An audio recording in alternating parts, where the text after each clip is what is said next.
ते काल काही आमचे प्रतिस्पर्धी त्यांची पत्रकार परिषद आम्ही पाहिली, परंतु माझी नम्रपणे पत्रकार बांधवांना पण विनंती आहे की नेमकं ह्या पत्रकार परिषदा अगोदरच झालेल्या आहेत.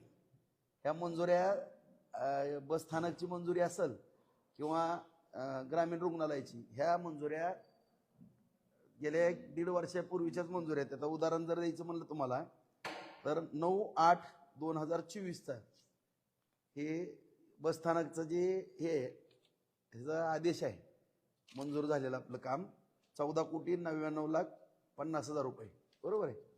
आणि ह्याच्यामध्ये कसा पाठपुरावा झाला, काय झालं, ह्याच्यामध्ये मी आमदार असतानाचे ह्याच्यामध्ये माझ्या नावाचे उल्लेख करून पत्रव्यवहार आहेत सगळे.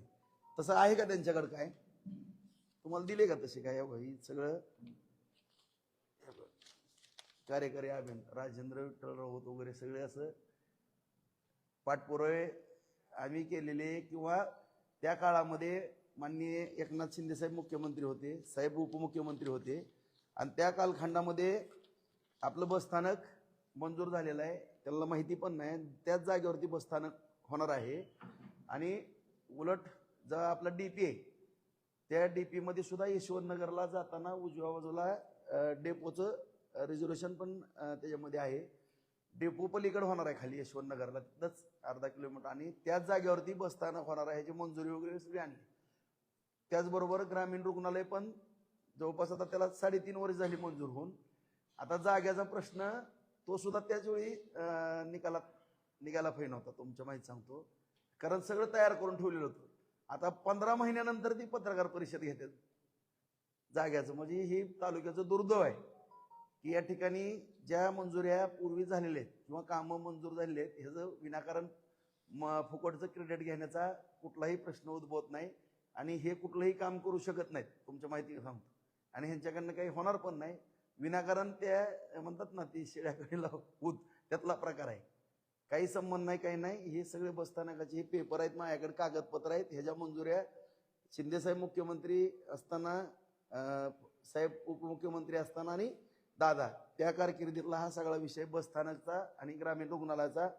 उपजिल्हा रुग्णालय पण आपण त्या काळात केलं, कोर्ट केलेलं आहे. ह्या सगळ्या गोष्टी त्यावेळेच्याच आहेत. त्यामुळे नव्यानं ह्यांनी मुरमाचा खडा सुद्धा ह्यांचा आमदार कोटा जर सोडला तर ह्यांनी कुठलाही 1 रुपयाचा निधी या तालुक्यामध्ये आमदारनं पण पुण्य खासदारनं पण या ठिकाणी आणलेला नाही, आणि हे आणूही शकत नाहीत, तुमच्या माहिती का सांगतो. त्यामुळं विनाकारण फुकटचं क्रेडिट घेण्याचा आणि जनतेची दिशाभूल करण्याचा कुठलाही प्रयत्न करू नये. सगळ्या जनता जनार्दनाच्या आशीर्वादानं आज बाजार समिती सत्ता आलेली आहे. त्या ठिकाणी सर सभापती झालेले आहेत, ताई नगराध्यक्ष झालेले आहेत. दोन्ही सत्ता शहर आणि ग्रामीण मधल्या जनतेच्या आशीर्वादाने मिळालेले आहेत. आम्ही शब्द दिलेले आहेत. स्वतः या ठिकाणी आता पालकमंत्री आणि पणन मंत्री दोघंही दोन्हीच्या सत्काराला लवकरच बार्शीमध्ये येतील. आणि पंचायत समिती झाल्यानंतर राज्याचे मुख्यमंत्री देवेंद्र फडणवीस साहेब ह्या सगळ्यांना म्हणजे सत्कार करण्याकरता, आशीर्वाद देण्याकरता, मार्गदर्शन करण्याकरता आणि या बार्शी तालुक्याला भरघोस निधी देण्याकरता या ठिकाणी बार्शीमध्ये पण लवकरात लवकर साहेब सुद्धा येतील.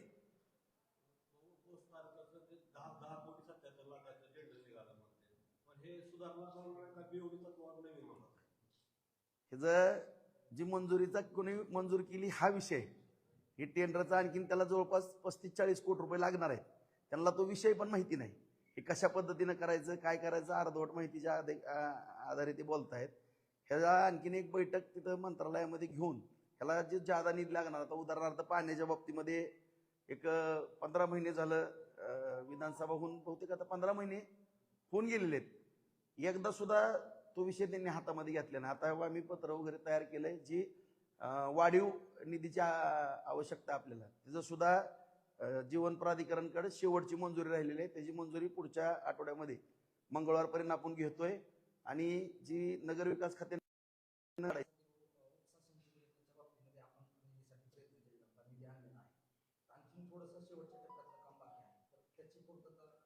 नाही काम चालू आहे ना त्याचं, त्याला निधी नाही कमी, त्याला निधी जे टेंडर निघाले नाही.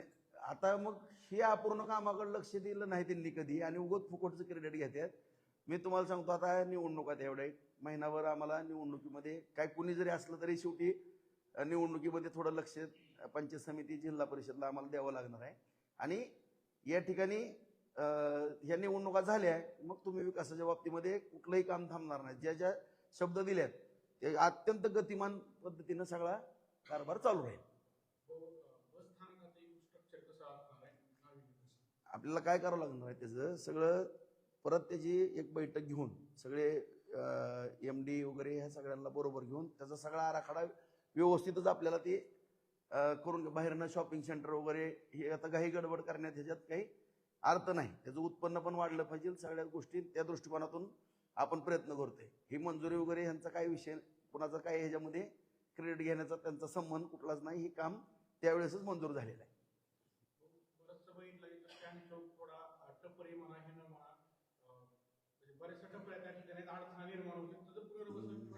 ते शॉपिंग सेंटर केल्यानंतर तिथल्याच लोकांना ती गाडी आपल्याला त्या टपरीवाल्यांचं तिथंच पुनर्वसन करणं आपल्याला क्रमप्राप्त आहे. कुणाचं काम, माझा स्वभाव असा आहे कुठलंही काम करताना कुणाच्याही कुटुंबाला धोका होता कामा नये.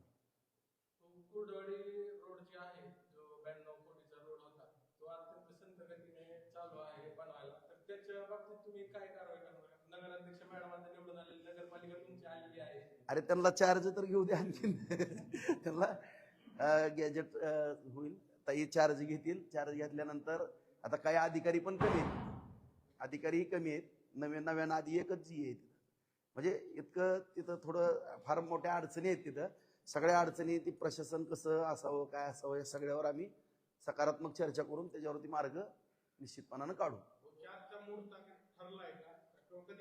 नाही नाही घेतो ना आम्ही. ते गॅजेट वगैरे होतं ना सगळं झालं नाही ना आणखी गॅजेट ते हा गॅजेट वगैरे झाल्यानंतर आधी कुठं चार्ज घेतो.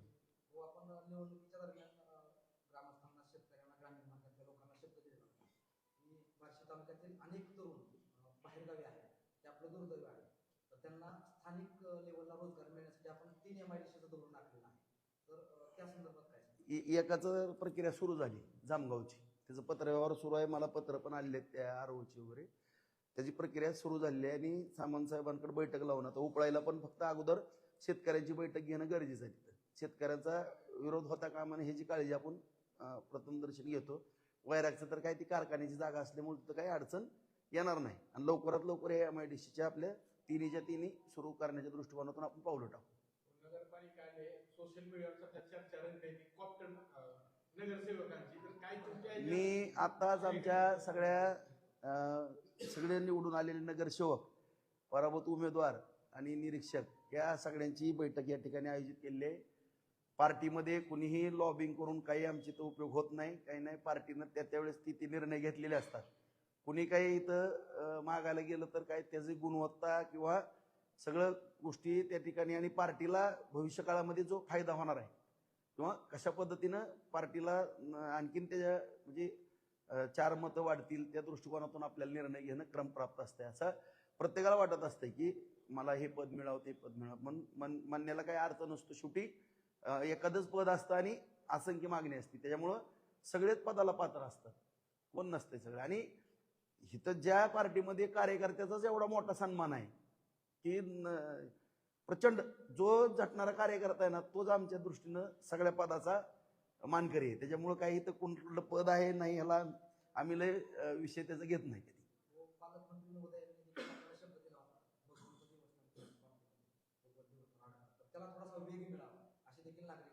आता हे आमचा विषय झाला. दुसरा विषय पेपरला पण काही त्या दिवशी बातमी वाचली आम्ही की जिल्ह्यावरती थोडं आम्ही सांगू इच्छितो. खरोखर माननीय देवेंद्र फडणवीस साहेबांच्या मार्गदर्शनाखाली पालकमंत्र्यांनी अत्यंत चांगलं काम केलेलं आहे आणि ते काम करतायत. आता त्या दिवशी सांगितलं गेलं की अक्कलकोट, बार्शी आणि मोहोळचा जो विषय आहे, खरं पाहायला गेलं तर कॅप्टन हा महत्त्वाचा असतो. आणि खरोखर पालकमंत्र्यांनी जिल्ह्यामध्ये अत्यंत एवढं म्हणजे झोकून देऊन काम केलेलं आहे की मला सुद्धा आश्चर्य वाटलं की विश्लेषण जे काही वर्तमानपत्रामध्ये मी पाहिलं तसं पाहायला गेलं तर त्यांनी टोकाचे प्रयत्न केले.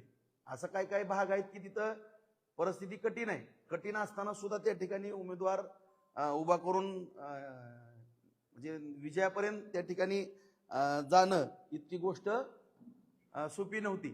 आणि खरोखर पालकमंत्र्यांनी पूर्णपणे लक्षात, आता मला उदाहरणार्थ मी बार्शीचं देतो. बार्शीमध्ये पालकमंत्र्यांनी सभा घेतली, नियोजन केलं, पालकमंत्र्यांनी वेळ दिला आणि भगवान महोत्सवापासून पालकमंत्री सातत्याने येतात आणि जिल्ह्यामध्ये पूर्ण वेळ सगळ्या ठिकाणी जातात, काम करतात.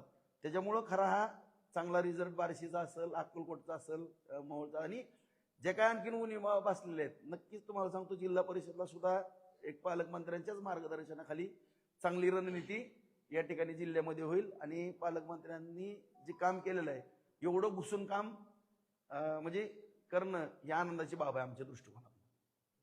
भगवान ग्राउंडचं जर बघितलं तर स्टेडियम म्हणून चांगलं झालं, पण त्याचं ग्रास असेल किंवा त्याचं आणखी चिखल होतोय, त्याच्यावर काय नियोजन करण्यात येणार नाही? नाही तर त्यावेळेस ज्यावेळेस आपले सामने वगैरे असतात ना, त्यावेळेस पिच वगैरे आपण बनवून घेतो ना, तिथं कुठं चिखल वगैरे नसतो ना. आता पावसाळा म्हणलं की थोडं ती हे आलं, जास्त पाऊस पडला वगैरे थोडं हे होतंच. आता लॉन वगैरे लावणं तिथं कठीण होईल, त्याची निगा राहणार नाही. मध्यंतरी बघू आपण इतर कुठल्याही गोष्टी बनवायला ते बंदी आणली होती त्याच्यावर, फक्त सामन्यासाठी ते देत होते. मग इथून पुढे सभा असतील किंवा इतर कार्यक्रम कुठल्या आयोजनासाठी देण्यात येणार? आता ते बसून ठेवणं पण चुकीचं होतंय. मग ती गवतं येणं काय ते वापरात आलं तर थोडं व्यवस्थितपणा राहील असं बऱ्याच जणांचं मत आलं होतं. त्याच्यामुळे ते आता बऱ्याच जणांना खुल्लं, पण आता मागणी येते, नाही म्हणलं की ती नाराजी होती. त्यापेक्षा आपलं खुल्लं ठेवलेलं बरं असं सगळ्यांचंच मत येते. आणि जे लोकांचं नागरिकांचं मत आहे किंवा जे नागरिकाला आवडते, जनतेला आवडते, तेच आम्हाला करावं लागणार आहे. आम्ही थोडंच आमच्या म्हणण्याप्रमाणे कधी वागू शकत नाही ना. नगरपालिका असेल किंवा कृषी उत्पन्न बाजार समिती असेल, आपण त्या ठिकाणी प्रचंड तयारी आपली झालेली आहे. चालू मी सुरू केलं फिरायला. निकाल कसा असेल? नाही, निकाल चांगला असेल. आता थोडं आम्हाला नगरपालिकेमध्ये म्हणजे तुम्ही म्हणसान की एवढं तुमचं समाधान कशात नाही, अशातला भाग नाही. परंतु आमचे जे काही सहकारी, काही जे अपेक्षित होतं आम्हाला, आम्ही 32चं टार्गेट होतं आमचं, थोडं काही थोडं टेक्निकल काय असेल ती थोडं काय झालं त्याच्याबद्दल आम्हाला थोडं वेदना होता येतच नाही असं नाही. पण जिल्हा परिषद आणि पंचायत समितीचा निकाल टॉपचा निकाल असेल. आपण भगवंताचे भक्त आहात हे सगळ्यांना माहिती आहे. तर निवडणुकीच्या दरम्यान एक शासकीय महापूजेसंदर्भातलं शिष्टमंडळ भगवंत मंदिराची पाहणी करून गेलं. तर विठ्ठलाच्या महापूजेनंतर भगवंताची महापूजा होणार आहे, तर त्या संदर्भात आपलं काय आता झालं का काय शासनाच्या? निश्चितपणानं साहेबांना हा विषय, मी पंढरपूरला होतो, बहुतेक रेणके आप्पा मायावर होते आणि साहेबांना विनंती केली, साहेब काही करा की आमची भगवंताची जशी पंढरपूरची शासकीय आषाढीला कार्तिकीला होती तशीच शासकीय पूजा भगवंताची श्री भगवंताची व्हावी अशी त्या ठिकाणी पण मागणी आहे. साहेब त्याला सकारात्मक आहेत, काही काळजी करू नका, तोही निर्णय लवकरात लवकर. शिष्टमंडळ येऊन भेटून गेले, हा, तर त्या संदर्भात काय परत त्यांचं पत्रव्यवहार किंवा त्यांचं आपलं काय बोलणं झालंय का? नाही, हे साहेबांकडूनच आपल्याला त्याचे आदेश घ्यावा लागणार आहे. साहेब निश्चितपणानं ह्याच्या बाबतीत आपल्याला शासकीय पूजेचा मान 100% आपण मिळवण्याचा प्रयत्न त्या ठिकाणी करू.